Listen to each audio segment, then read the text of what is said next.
Steve Bruce will be sacked after Newcastle takeover, but boss never deserved toxic abuse. Out of the smoke and thunder of the Newcastle United buyout, one sentence from the manager who will be trampled underfoot in the stampede to a bright new tomorrow on Tyneside hits savagely home. Steve Bruce, soon to be ex-manager of the club he has supported all his life, came out with this observation as he reflected on the stick he has suffered from his fellow Newcastle fans in his time in charge. "Some of the things written and said about me, the abuse on social media, I'm just glad my parents were not still alive to see and hear it, because it would have broken their hearts." Bruce lost both his parents within the space of 3 months in 2018. Imagine for a second just how stinging the barbs have to be for a man to be glad his parents are dead so they do not have to be exposed to them. Amongst the pile of messages was one which read, "I hope you die of COVID." There is barely a Newcastle supporter who will not welcome Bruce's imminent departure, but in their joy at his exit and their elation at the real injection that will make their club serious players again in English football, those who considered him fair game for such filth should take some time to consider the impact of their attacks.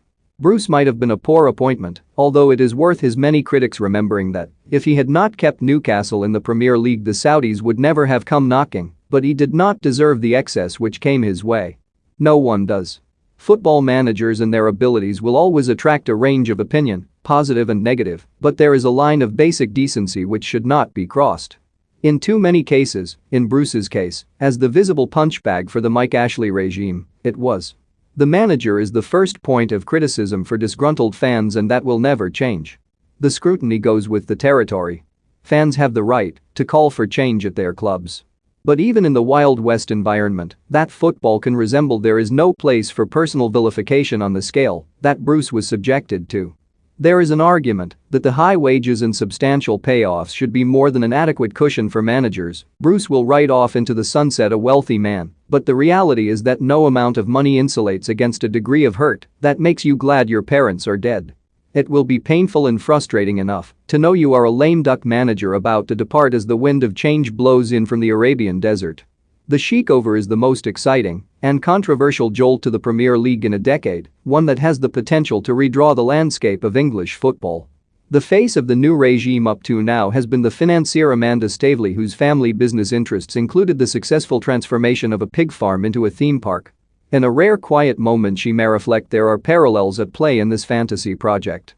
More Newcastle news. Newcastle's lingered transfer plan as Tarkowski eyed his first signing. Newcastle's blistering Zaya Icardi, Coutinho, and 4 more joined Man United duo and 7 other out-of-contract premises Newcastle could sign here. It is only right to declare an interest. "I used to work for the Staveleys at Lightwater Valley. As a rat. And a pig.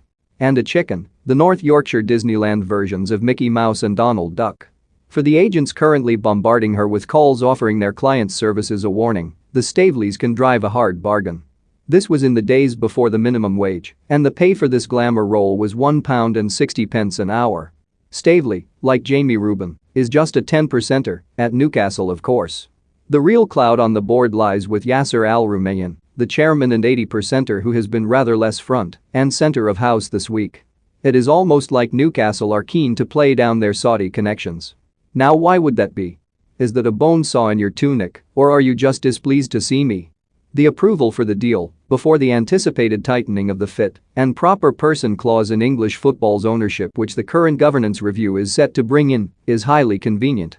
The board has 3 critical appointments to make over the coming days: chief executive, sporting director, if they choose to go down that route, and manager. Of these the manager is the most important. It is inconceivable that